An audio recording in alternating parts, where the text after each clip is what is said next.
to you? I mean, it's inevitable, you know. I mean, guy comes down almost 6 times in a row, gets free throws. You know, what are you really going to do is slowing the game down. So the run that you would hope to make in a quarter like that doesn't happen. I mean, he shot 22 on the game. I mean, it's getting ridiculous at this point. You know, it's just slowing the fucking game down. So, Chris? Chris Gasper, Boston Globe. Mike Budenholzer was in here and he said, the spirit of our group is good. The challenge is to keep it there. What's the spirit of your group at this time, and what's the challenge?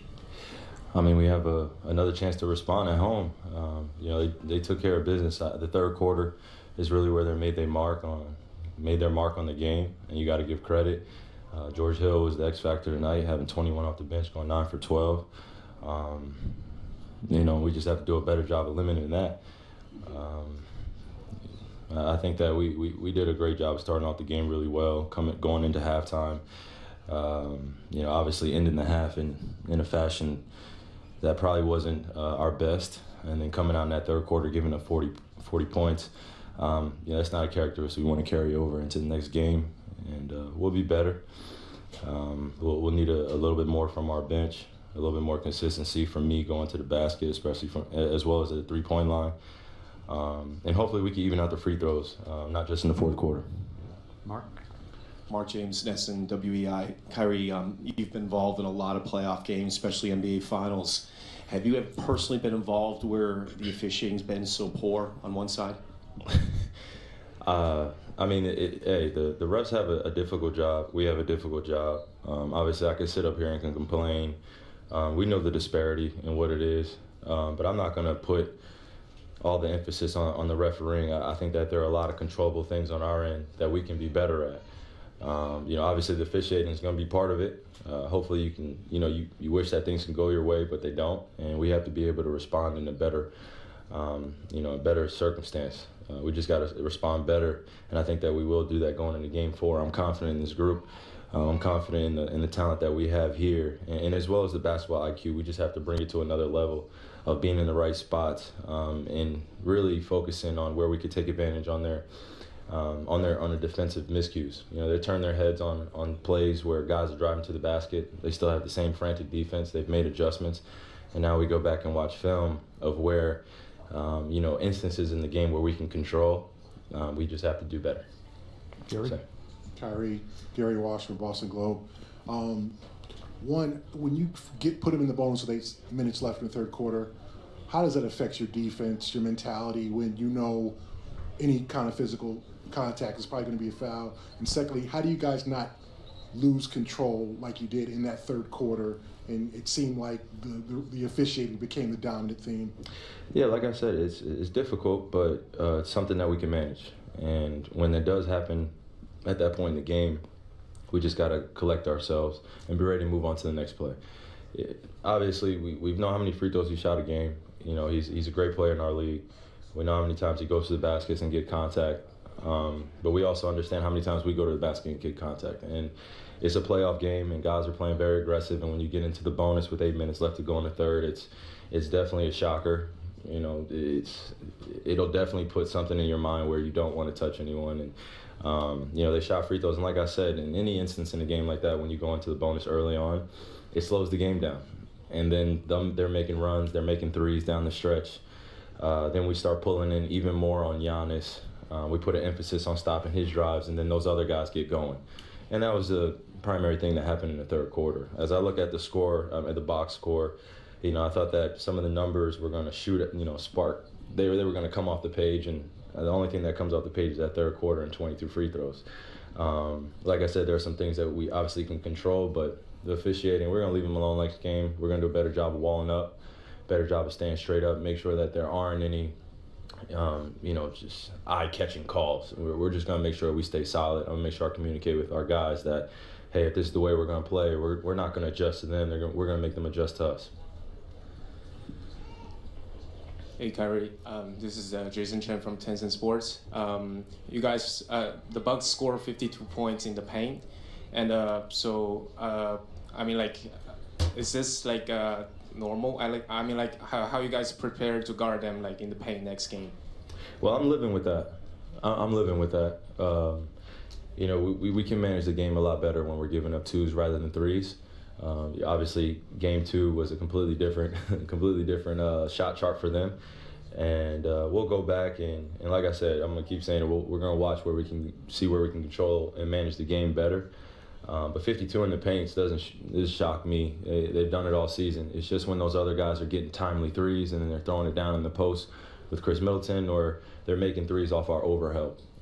So we'll do a better job of walling up and guarding Giannis better, guarding Chris better, and as well as limiting those other guys to, you know, Connaughton had 14 points, 5 for 11, 4 for 9 from the three-point line. George was 9 for 12 for 21 points. Those are big points in the game, especially in a playoff series where, you know, you want to limit guys from getting going. So those are things that we'll put an emphasis on and move on to next game. Final 2 questions, Mark. Kyrie, Mark D'Amico, Celtics.com on your left. You spoke earlier about how you want to get downhill during Game 4 and create at the basket. Can you just speak to, nothing to do with the refs, but what are the challenges of scoring in the paint against this team in particular, and how can you guys create more offense in that area moving forward? I have to be more efficient. I got to be more efficient, especially when I'm getting downhill on those switches. I got to punish those guys, and that's as simple as that. I got to do what I'm really great at, and that's getting downhill and making plays and getting to the rim and dishing out. But when I get a big on me and I see those guys with slow feet, I got to go right at them. Last question, Jared. Kyrie, Jared Weiss from The Athletic Boston. I know you have like a great floater game and you're able to kind of score pretty much anywhere in the paint, but when you have that kind of back and forth going to the line, do you feel like you need to initiate that contact or really seek that contact and try to get that free throw battle going? Man, I just got to keep my eyes on the rim and just be efficient in that paint area. You know, I wish that I could have probably a more elaborate answer for you of what I got to do around that paint and my floater game and what I'm great at, but it's really just about being efficient, especially the rest of this series. You know, from this point on, I don't think you'll see another 8 for 22, you know, or any missed layups or looking for the refs for calls or anything like that. It's just who's going to outscore the other team, who's going to be better efficient at it. But when I do get in there, I'm looking to score, and I'm looking to finish with contact, whether the refs call it or not. Thank you, Kyrie. Thank you. All right, so a lot there. Man, hey, somebody tell Kyrie it's still a family show, man.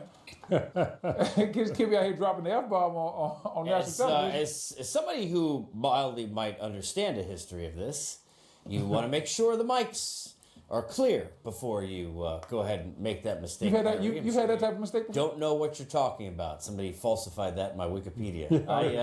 Look, here's the thing, too. And afterwards, it's a shame that happened because afterwards, you like a lot of what he said because he didn't take the bait on what I thought, and I wrote this down. I hate to, look, we got to be fair. You know, players get on players, media get on media.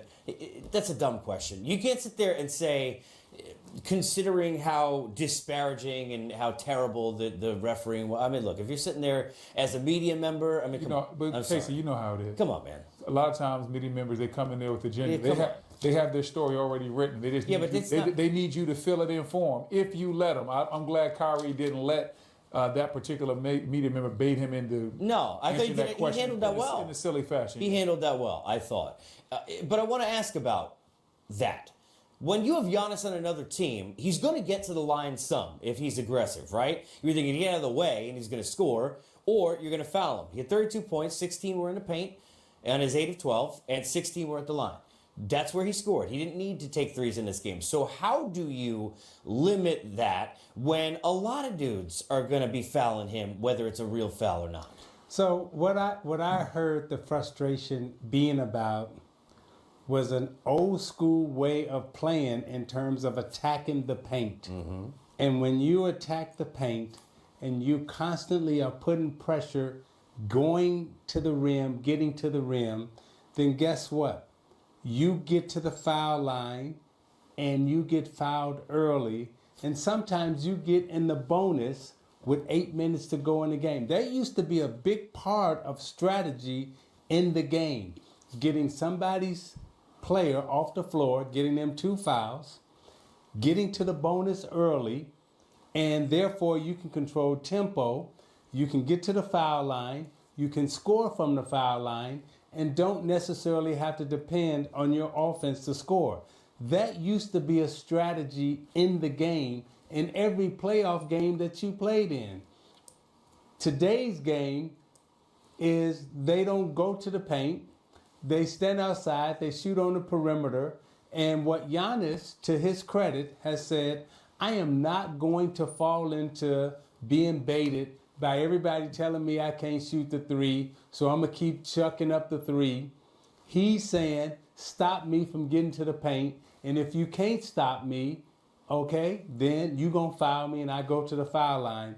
And that's what the Celtics had a problem with tonight. Important to point out on the way to break, Coach Bud was asked, what happened at the end of the game last 5 minutes? You started fouling? Not what happened. Jason Tatum, 2 or 3 times, I think they were the only 2 or 3 times, went to the basket. Right to the basket and got fouled every time. Hey Zeke, man, those new school analytics people ain't gonna like We will have more. We'll hear from Giannis. Facts are facts. How about the Greek Freak and his boys with a win on the road?